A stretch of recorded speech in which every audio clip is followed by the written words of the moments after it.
Hey everybody, what's going on? Maxx here with another Master Duel video for you. So today we're coming back to Dragon Link. Gonna be covering this deck again for the first time since I think about the first week of the season. But as you can see, this is definitely a different Dragon Link deck than the last one I showed. Whereas before I was talking about like a 40 card variant, trying to go for a more consistent build. This time I have decided to just go full out, and I finally decided to touch grass, as it were. I finally crafted a playset of that grass look screener so that I could try out not just this deck, but other 60 card decks. I do have one or two other 60 card decks in mind that I want to try at this point in time, so I'll definitely be looking out for some more grass content, probably in the near future. Actually, honestly, probably tomorrow we'll be seeing another grass deck, so yeah, be sure to look forward to that if you like these 60 card decks. I will admit that at first I wasn't too super duper thrilled about the idea of playing 60 cards. I very much like my 40 card builds. I very much like opening with going second cards, but just because we're playing 60 cards doesn't mean that we can't open with going second cards. As you can see, we're maxing out, not maxing out, but we're running quite a few of those. We're of course playing three Ash and then 3 Maxx and some Imperms as we always do. We're also playing a couple of Veilers, 3 Forbidden Droplets. We've got 2 Nibiru, not just the one.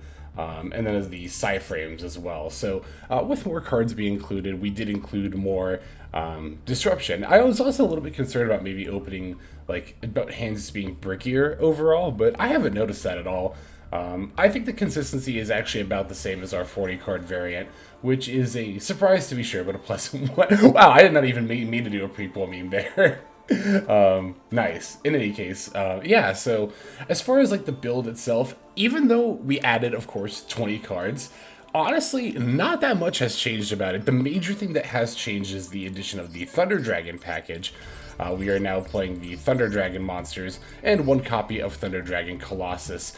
The reason that we're playing this in this variant is, and not in like the 40 card variant, is one, a space issue. You know, the 40 card variant just does not have enough room for the Thunder Dragon engine, and two, the Thunder Dragon engine mainly operates from being banished from the graveyard, right? So the idea is that, Thunder Dragon Colossus we summon by using a Thunder monster by shooting a Thunder non-fusion monster, but only during a turn in which a Thunder monster's effect was activated from the hand. So the main way that we're going to summon the Colossus out is by usually if we banish, sorry, not the Roar, it is the Roar. If you banish the Thunder Dragonroar from your graveyard, you can special summon a Thunder Dragon from your deck in defense mode, so that's going to be probably the easiest way to summon it out. Another thing that you could do is banish the Thunder Dragondark from your graveyard, use that effect to add the Thunder Dragonhawk, and then you can special summon the banished Thunder Dragondark. That is actually probably the more common way, as if you bring out a Thunder Dragon monster with, Thunder Dragonroar, you still have to activate a Thunder effect from your hand in order to summon the Colossus. Even if you can't do that, it's still nice to have the extending option with the Thunder Dragonroar, but that's what the Thunder Dragon package is doing here. Like I said, though, that was actually honestly the most major change to the build here. Everything else, again, even though we added 20 cards, is actually not that different at all. You see, you've got 6 cards in the Thunder Dragon package that we added. We added 3 grasses, 3 droplets, that's 12 cards. Then Nibiru is 13. PSY Frames is 16. I think we were playing Veilers before already. We weren't playing Snow before, so that's 17. Red Med, which I actually might take out because it's really not been that useful, is 18. Don't mind me, I'm just trying to figure out like what all exactly are the 20 cards we added, but regardless of what they are, suffice it to say, it's really just adding to what the deck was already doing as opposed to taking it in a new direction. Now, there are ways that you can take the build in a somewhat new direction, or rather there are other engines you can play besides the Thunder Dragon engine. Was also considering let me pull it up here, the Dragon Maid engine, wherein we run, Chamber Dragon Maids alongside, not Downtime, Tiding, here we go. Running Dragon Chamber Maids alongside Tiding. Basically, the idea is that with grass, you can, mill a Tiding and a Chamber Dragon Maid, use the Tiding to bring back your Chamber Dragon Maid, use that to search another Tiding, but more importantly, set up a Dragon on board without using a normal summon. That is honestly the main benefit of using grass in this deck, is not even, like, necessarily not extending your combo. I mean, it is obviously extremely good for extending your combos in general, but moreover, the way that it extends you will often save you a normal summon by setting up your graveyard so that you can start with Light Pulsar or Collapserpent. And then that way you can do your combos again without using your normal summon. This will allow you to pivot into a level 8 synchro much more easily, as when we send the Absorouter with Ravine, we have potential to add the Rokket Synchron, and again, since we still have our normal summon, we can summon this and then go for the Absorouter and then go for the Chaos Ruler that way for even more extension. So yeah, it's definitely nice. And of course, obviously, again, setting all this stuff up in Graveyard is super helpful. Yeah, again, as far as cards I'm thinking about taking out, like I said, the Red Eyes Darkness Metal, the Red Mat as I like to call it, has just not been super useful at all. I haven't summoned it or used it once. I mean, it is a decent extender, don't get me wrong, in general for the deck, but it's just not, I don't find it particularly useful at this time, so I might drop it for something else. I don't know, though. As far as the rest of the main deck, I've been liking a lot of it. Oh, stuff that I want to include. I guess I should probably talk about that. I kind of want to include another Rokket monster. It's probably going to be a second Recharger. It could be a Caliber, but I really want another level 4 Rokket non-tutor. So I'm thinking about including a second Recharger, because I don't think it's happened to me yet, but I can see a world where I mill this Recharger off the grass and I can't summon off the Tracer, and then, like, I don't want to say I'm screwed, but you have to play around it a little more than you might otherwise have to. Let's see, other cards I thought there was one other card I was thinking about adding, although I think, now that I remember back, I think I'm actually thinking of my other 60-card grass deck when I was thinking about additions to that. So that might even just be a 1-for-1 swap I do after this video, like take out a Red Eyes Darkness Metal, put another Rokket Recharger. I think that would be not a bad swap overall. Definitely don't be afraid to let me know what you think in the comments below. This whole grass deck thing is fairly new to me. So, yeah, if there's anything that I'm, like, missing here, or if there's anything I've overlooked, any combo potential that, milling a bunch of cards like grass might offer, definitely feel free to let me know. And engines as well. Let me know what you think of, like, Thunder Dragon engine versus Dragon Maid versus any other packages that you've seen played here in Dragon Link. I'm definitely intrigued to know. Yeah, I'm just intrigued to know all about them, because again, this whole 60-card deck thing, like I said, fairly new to me. Exciting, but also new. Alright, so I think that's going to go ahead and just about do it for the deck itself. Extra deck, there's not really a whole lot to say here. It's mostly the same, except obviously with the inclusion of Thunder Dragon Colossus, which is a very nice addition. Basically just a free big Thunder King Ryo that also protects itself, so that's always nice. But alright, yeah, now let's go ahead and cover the deck card by card, which is going to take a little bit longer than usual because we've got a few more, but that's alright. And then, yeah, we'll go ahead and jump into some gameplay after that. So, we are playing 1 PSY Frame Driver, 2 Effect Veiler, 2 Rokket Synchron, 3 Maxx, 2 PSY Framegear Gamma, 3 Ash Blossom and Joyous Spring, 2 White Dragon Wyverburster, 1 Black Dragon Collapserpent, 1 Fairy Tale Snow, 3 Rokket Tracer, 1 Rokket Recharger, 3 Starliege Seyfert, 3 Thunder Dragondark, 1 Thunder Dragonhawk, 2 Thunder Dragonroar, 1 Destrudo, the Lost Dragon's Fission, 2 Absorouter Dragon, 1 Noctovision Dragon, 1 Chaos Dragon Levianeer, 1 Red Eyes Darkness Metal Dragon, 2 Nibiru the Primal Being, 1 Harpie's Feather Duster, 1 Foolish Burial, 3 That Grass Looks Greener, 3 Chaos Space, 1 Dragon Ravine, 1 Boot Sector Launch, 3 Quick Launch, 2 Called by the Grave, 1 Crossout Designator, 3 Forbidden Droplet, and then 3 Infinite Impermanence. Extra deck will have 1 Thunder Dragon Colossus, 1 Borreload Savage Dragon, 1 Chaos Ruler, the Chaotic Magical Dragon, 1 Hot Red Dragon Archfiend Abyss, 1 Guard Dragon Pisty, 2 Striker Dragon, 1 Heretic Seal of the Heavenly Spheres, 1 Dragunity Knight Romulus, 1 Quad Boreal Dragon, 1 IP Masquerena, 1 Dark the Dark Charmer Gloomy, 1 Nightmare Unicorn, 1 Access Code Talker, and then finally 1 Boreal End Dragon. And that's going to do it for the list there. Now let's go ahead and take a look at some games. Okay, so the first game we're going to take a look at today is going to be against good old Branded Despia. Starting off strong against one of the Tier 1 decks here. Of course, Dragon Link itself is definitely a solid Tier 2 deck in my opinion. And we're going to go second. We did open grass. We're going second here. We also opened Maxx, so this hand is not bad at all. This is actually a phenomenal hand. And, if Maxx were like, honestly, not even if Maxx were anything else, even just having this by itself would be like a almost ideal going first hand. Grass Looks Greener pretty much by itself is almost always plays. Not all the time, but almost always. Alright, so opponent's going to rip off the Branded Fusion. We don't have the Ash, which is a little unfortunate, but we do have the Maxx. Opponent made a slight misplay here. I noticed they sent the Despian Comedy. I think, well, as soon as I saw them send the Comedy, I thought to myself, because I've actually done this before, I've done literally exactly what my opponent's doing here. When I first started playing Branded Despian, which is like having the Despian strategy in my hand and being like, oh, so I can just send Comedy for Veor / Imperm protection, and then when I discard Tragedy, I'll get the effect to search ad libitum, right? Wrong, by the way. Little PSA for those of you who are playing Branded Despian. No, discarding the Tragedy off of the Lubellion does not trigger the Tragedy's effect. It does have to be sent to the graveyard or banished by a card effect. Using a card to pay for a cost does not count as sending it to the graveyard by a card effect. Now, if Despian Tragedy simply said, if this card is sent to the graveyard or banished, you can add one Despian monster from your deck to your hand except Despian Tragedy, then that would work. But because it does have to be specifically sent by a card effect, it does not work there. Top deck the Imperm off our Maxx, which is really nice because now I can just go ahead and negate this Mirror Jade and don't have to worry about it during my turn. I suspect the opponent might already have a Branded in red face down after setting a couple of back rows. Just seems a little sus to me. There's not a whole lot of back rows the deck would set like this. I do fortunately have the Called By on standby for that, so... like I said, I'm going to lead with the Imperm here on the Mirror Jade. Let's go ahead and negate that. Then I'm going to go ahead and throw down that Grass is Greener. Opponent's got a Maxx here. I did debate a little bit whether or not to actually respond with the Call By, because I'm thinking to myself, like, okay, it's turn 2, right? And it's not hard for my opponent to have a Branded in red face down, like I just said.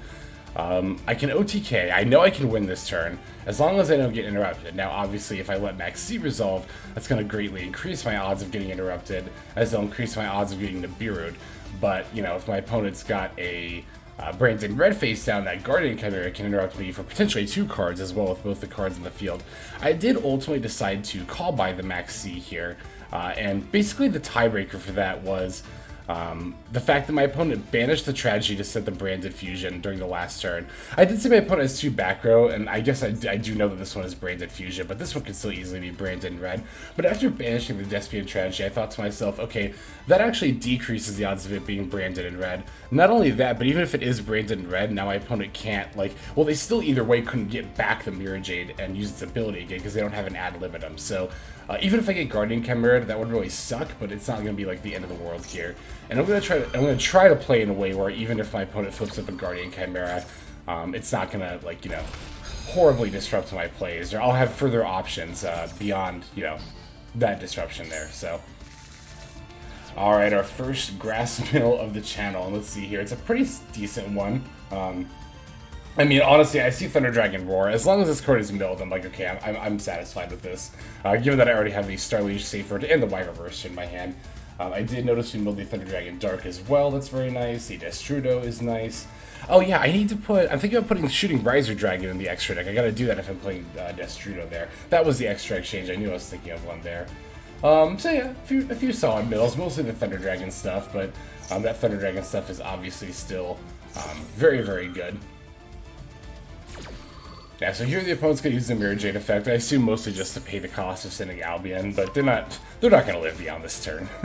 So, banishing the Thunder Dragondark to get the Hawk, using Hawk's effect. I should have gotten the Dark back from the banish pile, but it doesn't really matter. But anyway, using the Hawk to bring back the Roar, getting Colossus. Oh, that's right. That's why I actually got the Roar. So that's why I brought back Roar, was so that I could grab an extra Thunder Dragonhawk from my deck as an extra link material. So another bit of extension there.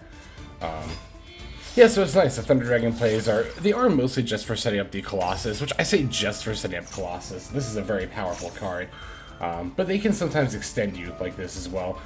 Yeah, opponent's gonna feel though on this. I don't care. I have so much gas. I even have this Foolish Burial in my hand I haven't used yet. Like, I have so much gas here.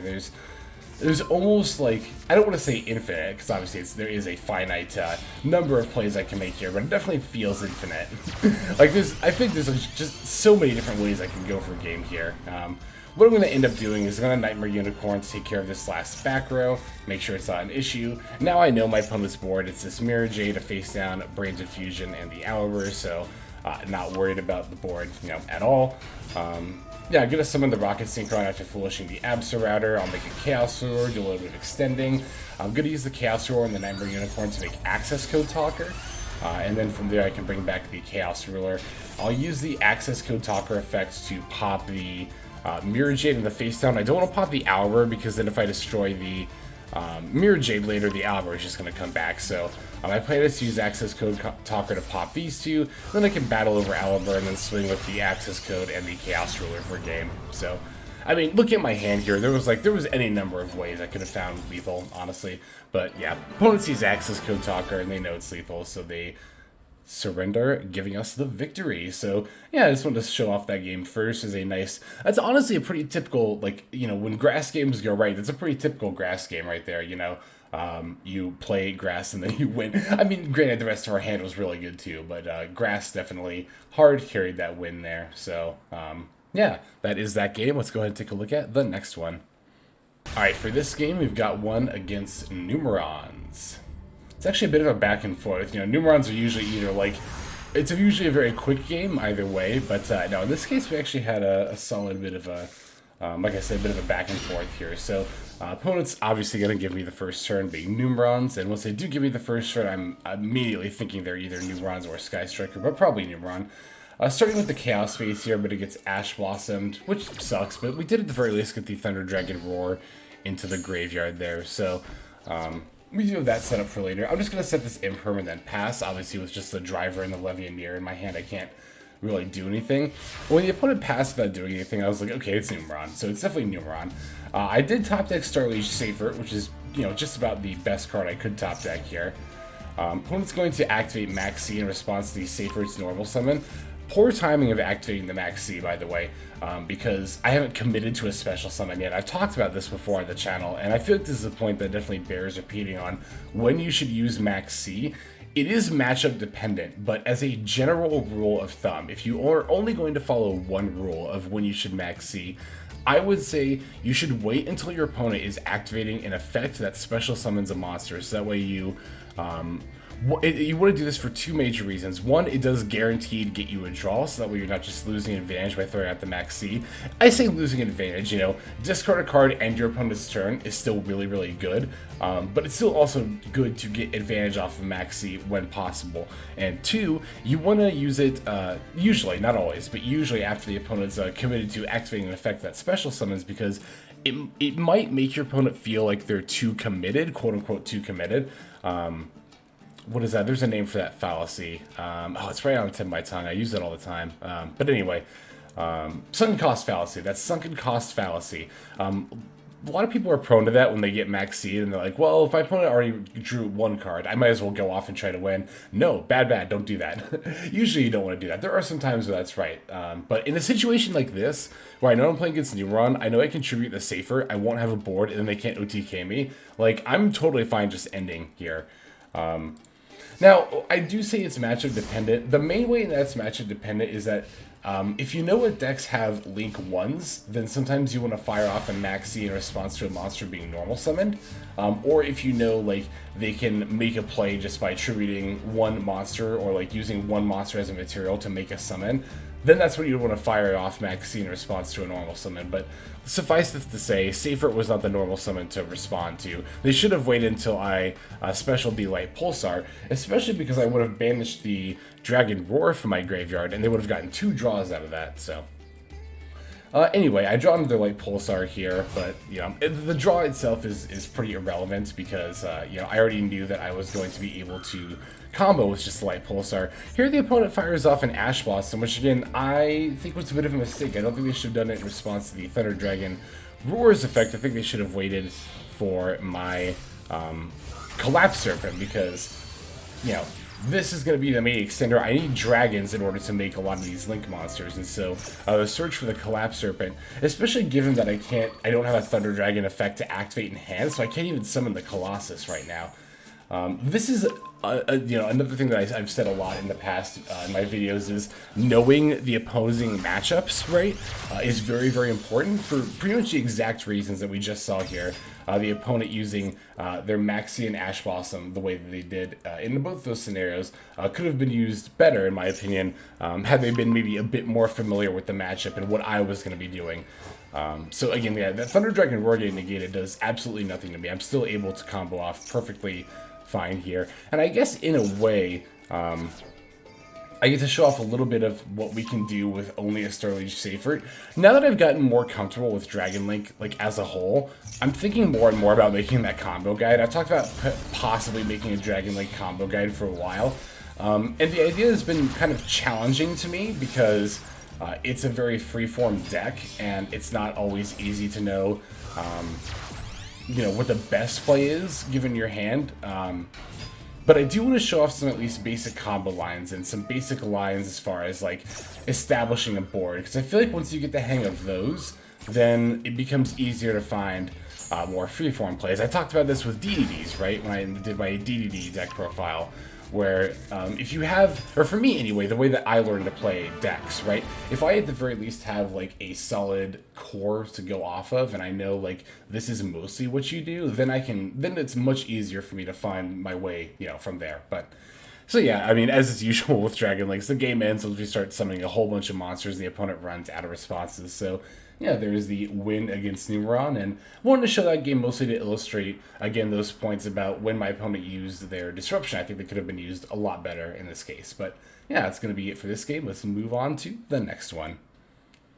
Okay, so this duel is going to be against Adventure Raid Raptors. Fairly interesting.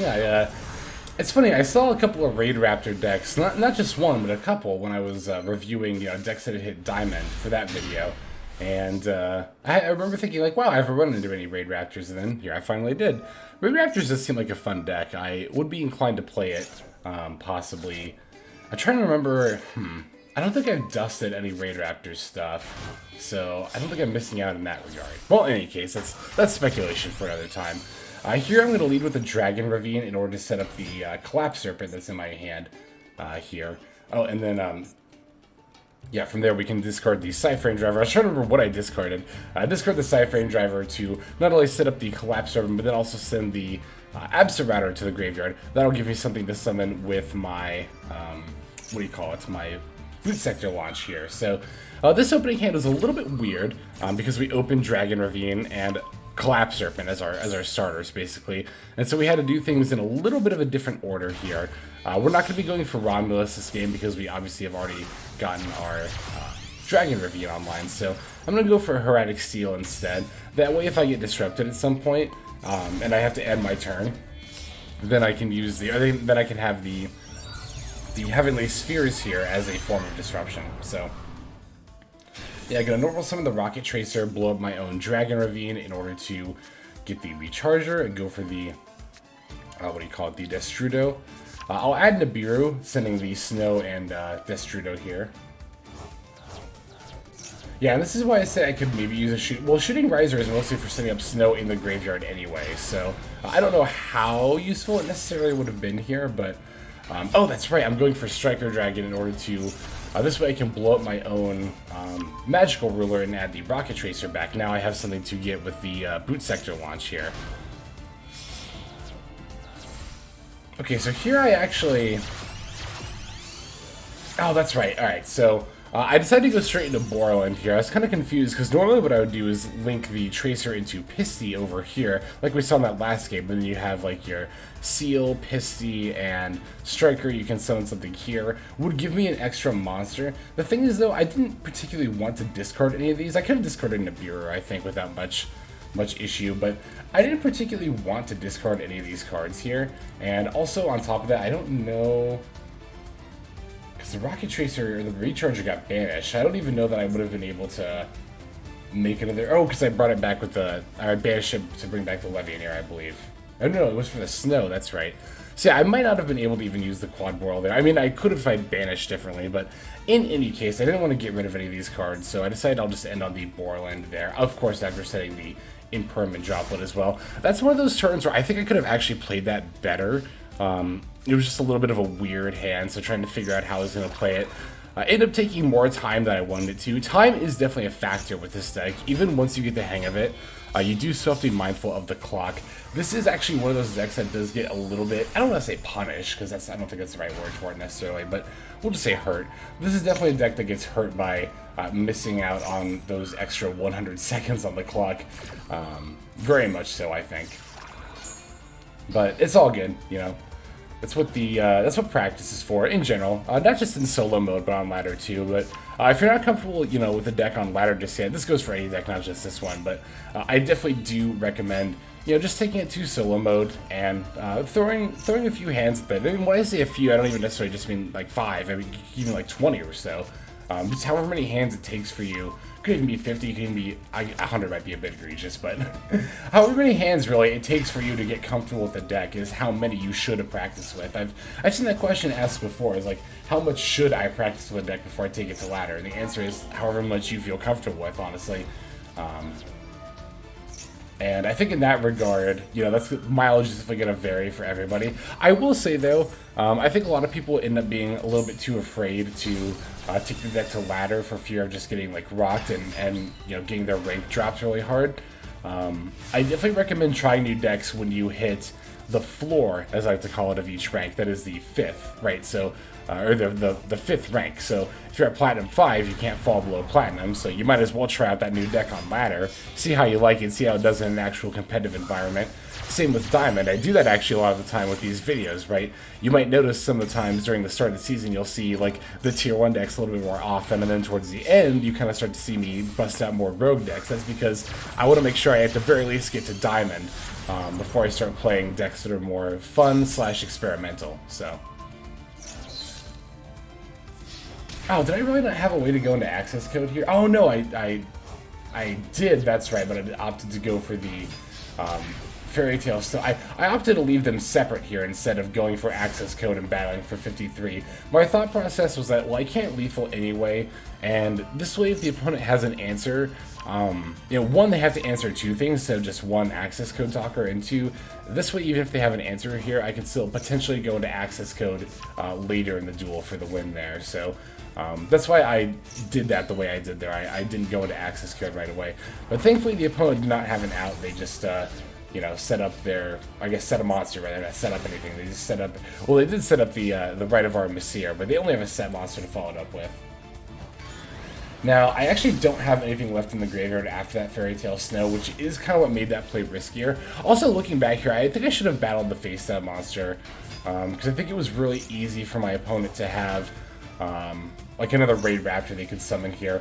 But when they when they actually summoned this Dinotherium, I don't know if they, I don't know, maybe they just forgot about the snow effect, or they just wanted to get it online just to have it in play. But when the snow is summoned for any reason, not just by its own effect, you can flip something face down. So I actually get to flip this Dinotherium face down, and in that regard, they're not able to go into a rank 4 here, which is fairly lucky for me, because I don't think I would have, I think I would have lost if they would have been able to go for a rank 4 there.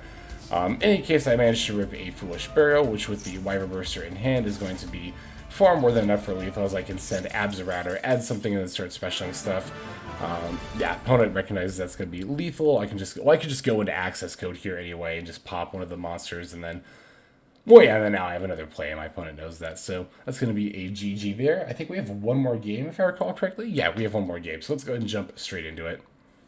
Alright, so this last duel is going to be against Valiant, which this is my first game against this deck. Going into it, I had no idea what this deck did, but now after having played against this deck, I still have no idea what it does.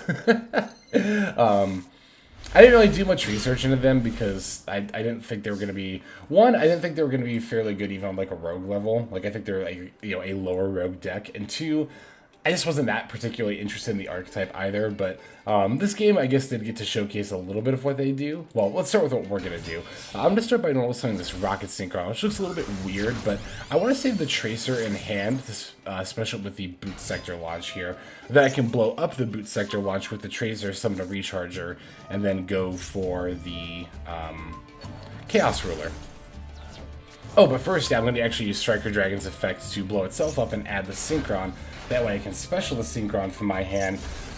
Just having the level 1 tuner instead of the Striker gives me a little bit more options. And even if I don't have any other plays here, now after going for the Chaos Ruler, I can still sync for the hot Red Dragon Archfiend Abyss, and then have just like another negate, like another floodgate in general that way. So here I don't really reveal anything I can do too much with, so I'm actually going to add the Veiler, so that way I just have another piece of disruption for my opponent's turn before sinking again, like I said, into the Red Dragon Archfiend Abyss here. Also the Callby, of course, before passing. So I've got the Veiler and the Ash Blossom, and also I guess the Gamma if my opponent answers the Abyss.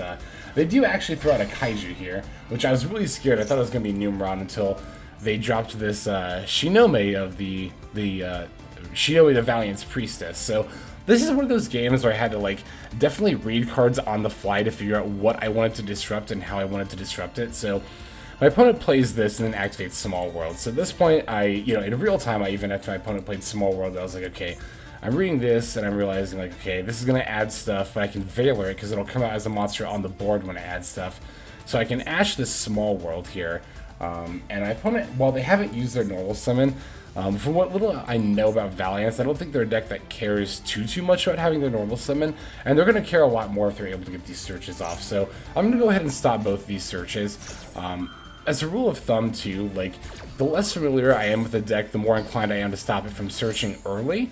That way, you know, I'd rather not wait for a huge boss monster or a point in the combo when it's too late, because who knows, maybe that boss monster can't be targeted, maybe that boss monster is one of two they summon, and, you know, when you don't know exactly what a deck's going to be doing. Like here they started putting like field spells down and putting this Kaiju into my spell trap zone, and I remember thinking like, thank God I'm not playing DDD, because holy shit, that'd be really annoying to have my Pendulum Zone blocked like this, but yeah, I know, I saw them like, yeah, do all this stuff, and I'm like, okay, well, I don't exactly know what's going on here, but I'm gonna throw the rest of their field spell, because why not? And even though my hand looks dead here, I do still have plays. I have the Chaos Ruler in the graveyard, which will allow me to banish the Thunder Dragondark. Banishing Thunder Dragondark will allow me to add the Thunder Dragonhawk, and then I can discard that to bring back the Dark, and then get a Colossus. The Colossus will also stop them from further adding cards from their deck to the hand during the next turn.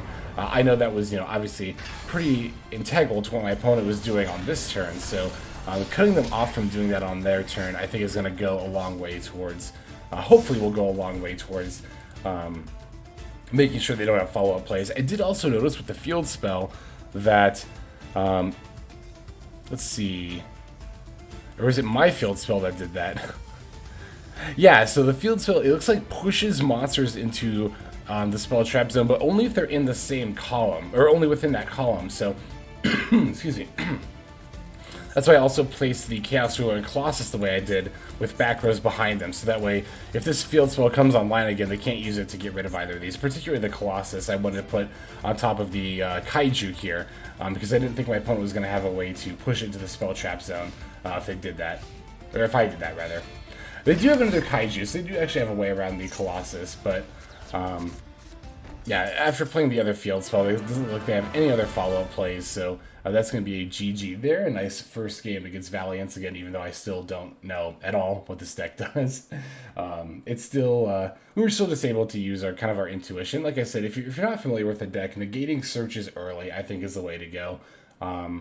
Because again, it'll not only prevent them from having potential follow-up plays, but also when a deck only has the cards that it opened with to work on, that's obviously going to be much harder for it to make plays in general than being able to work with a hand where they get to pick out stuff from their deck. So, alright, those are the games with the deck here. Let's go ahead and move now to the outro.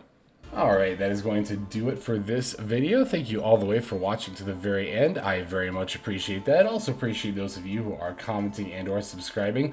Comments, definitely let me know what you think of the build. I am obviously, like I said, very new to grass decks in general. This is my first one, but I like it. I like it a lot, and definitely expect to see, like I said, more grass decks in the very, very near future. Again, I think even tomorrow we'll be featuring a different 60-card grass deck, so make sure to look out for that.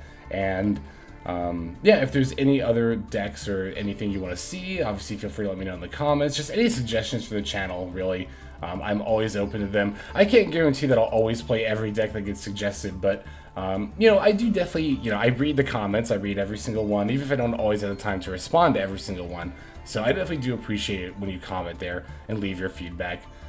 Subscribing, yeah, that is the best way to stay notified of when these videos drop, which does happen every single day. So you do get a daily Master Duel video when you subscribe. But I think that's going to go ahead and do it for this one. So without further ado, this is Hexlex. I'm signing out, and I hope you have a fantastic day.